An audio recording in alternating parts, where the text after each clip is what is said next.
ఈ రోజున సంవత్సరాల తరబడి దేవుని మందిరానికి వస్తూ ఉన్నా, కొన్ని సంవత్సరాలుగా దేవుని మందిరంలో నువ్వు నివాసం చేస్తూ ఉన్నా, నీలో ఫలములు కనబడకపోతే దేవుడు నిన్ను చూసి కూడా బాధపడతాడు. దేవుడు నిన్ను చూసి కూడా వేదన చెందుతాడు. నీ వల్ల ఏమి ప్రయోజనం?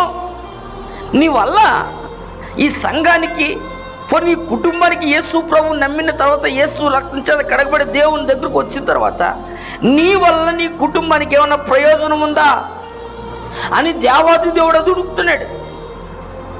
చూడటానికి అందంగా ఉన్నావు, పైకి తెల్లబట్టలు బ్రహ్మాండంగా ఉంటాయి, దేవుని మందిరానికి వచ్చి వెళ్ళిపోవడం వరకేనా నీ భక్తి జీవితం? దేవుని దగ్గరకు వచ్చి కాసేపు కూర్చుని హల్లెలూయా స్తోత్రం అనుకుని వెళ్ళిపోవడమేనా భక్తి? 3 సంవత్సరాలుగా చెట్లునే ఉంది, కానీ కాయలు కాయని చెట్లా ఉంది. ఈ రోజున ఈ పునరుద్ధానపు వేళ ప్రభు నీతో మాట్లాడుతున్న మాట ఏంటంటే, నిన్ను చాలా సంవత్సరాలుగా యేసు ప్రభు చూస్తున్నాడు తల్లి.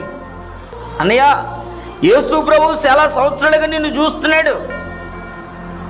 సంవత్సరాల కొద్దీ సీనియారిటీ పెరిగింది, కానీ దేవునితో కలిసిన అనుబంధం, యేసయ్యతో కలిసినటువంటి అవినాభావ సంబంధం శైలిలో, దేవునితో ఎత్తులో, దేవుని స్థాయికి ఎదగగలిగిన భక్తి జీవితంలో ఎంతవరకు ఎదిగావు?